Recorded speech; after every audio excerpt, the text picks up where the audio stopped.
The Indiana Pacers during the 90s to mid-2000s were one of the most exciting teams in the league. You had their 90s teams of Reggie Miller, Jalen Rose, Rick Smits, Mark Jackson, and their early mid-2000s teams of Ron Artest, Jermaine O'Neal, Steven Jackson, along with a veteran Reggie Miller. The Indiana Pacers have yet to win the NBA championship as a franchise, and when it was looking like it may have been their best chance, one fight changed this team's entire future, and not for the better.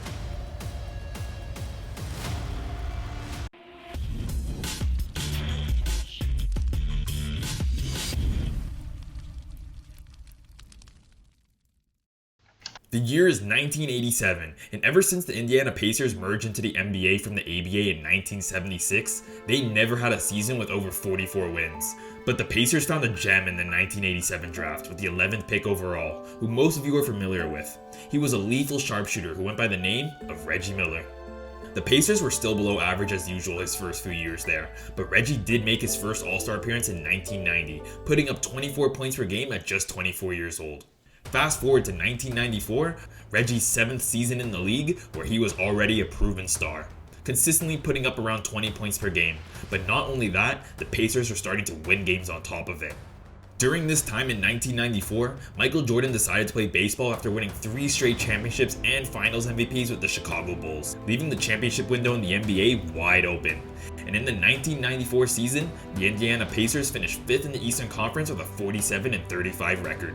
They got past a young Shaquille O'Neal in the Orlando Magic in the first round and Dominique Wilkins in the Atlanta Hawks in the second. They would face Patrick Ewing in the New York Knicks in the Eastern Conference Finals, but lose in a very close and entertaining 7-game series. The Pacers would be back in 95 though, and this time finished 2nd in the Eastern Conference with a 52-30 record. They would make it to the Eastern Conference Finals again, but a young Shaq and Penny Hardaway were hungry for revenge, as they would beat Reggie Miller and the Pacers in another thrilling 7-game series.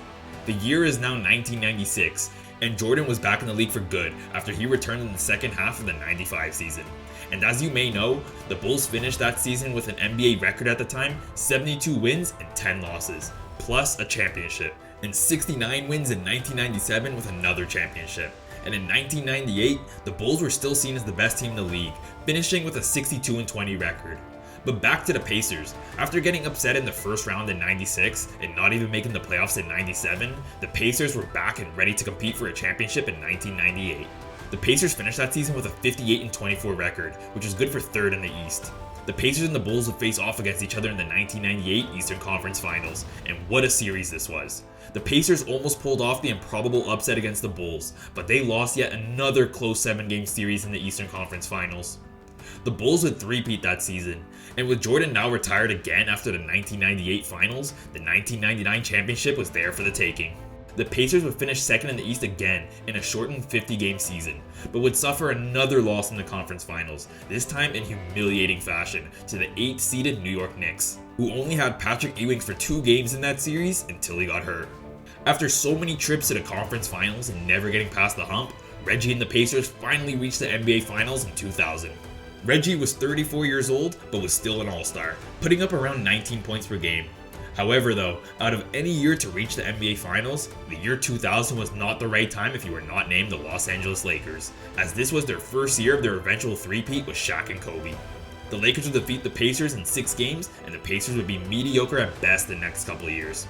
Reggie was turning 35, and it was looking like the end was coming for Reggie's career, or competing with the Pacers at least. But Indiana would strike gold in acquiring future All-Star center Jermaine O'Neal from the Blazers after the 2000 NBA Finals. An eventual Defensive Player of the Year, Ron Artest, who now goes by the name Metta World Peace, was acquired from the Chicago Bulls in 2002. The Pacers were mediocre at best from 2001 to 2003, getting bounced in the first round 3 years in a row. But during that time, Jermaine O'Neal developed into an all-star, as well as picking up Most Improved Player in the 2002 season, putting up 19 points with 10 boards and 2 blocks per game. And Ron Artest, who was not only one of the best defenders in the league, but he was starting to reach a new level on the offensive end. It's now the 2003-04 season, and the Pacers were back at the top of the Eastern Conference again. Reggie was 38 years old and in his 17th season in the league and with the Indiana Pacers. He was only putting up 10 points per game in 2004, but was still a lethal shooter, shooting 40% from deep in 80 games played. But back to the Pacers season. The Pacers finished the 2003-04 season with the best record in the NBA, finishing with a 61-21 record. And in Reggie's 17th season at 38 years old, this was looking like his and the team's best chance to win their first championship. They made easy work of the Celtics and the Heat in the first 2 rounds, but faced the second-seeded Detroit Pistons in the Eastern Conference Finals. The Pacers had 61 wins, compared to the Pistons' 54, but the Pacers lost to the Pistons in 6 games, who went on to be NBA champions that season after beating the dysfunctional Lakers in the NBA Finals. Even though the Pacers just had their best season and got upset in the Eastern Conference Finals, this didn't stop the Pacers from adding even more talent to their roster. The Pacers knew that their chances of winning with Reggie Miller was either now or never.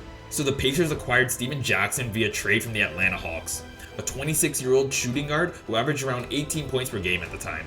Entering the 2004-05 season, the Pacers had a starting lineup of Reggie Miller, Ron Artest, Jermaine O'Neal, Steven Jackson, and Jamal Tinsley at the 1. The Pacers were looking like title favorites heading into the season, and with a 6-3 start, everything was looking good. However though, on November 19th, 2004, a game against their newly formed rivals, the Detroit Pistons, was the beginning of the end for this Pacers team. The Pacers knew this was going to be a tough game that they needed to take, as the Pistons eliminated them from the playoffs last year. The game was a chippy and physical one, but with the score 97-82 for the Pacers in the final minute, the game was all but over, until Ron Artest fouled Ben Wallace on a shot, which Wallace took exception to, and Ben decided to shove Ron Artest. All the players got together to separate them two so the fight wouldn't get any worse. You know, things you commonly see in the NBA. But when Ron Artest went to lay on the scorer's table was when things only started to go downhill. Everyone thought what Ron was doing was weird, laying down on the scorer's table in the middle of a tense moment. But Ron said it was something he practiced in therapy, to count to 5 to give himself more time to think, as we know Ron Artest had a short temper.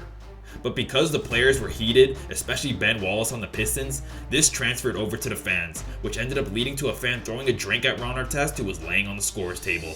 And at that moment was when the Indiana Pacers' hopes of competing for a championship vanished.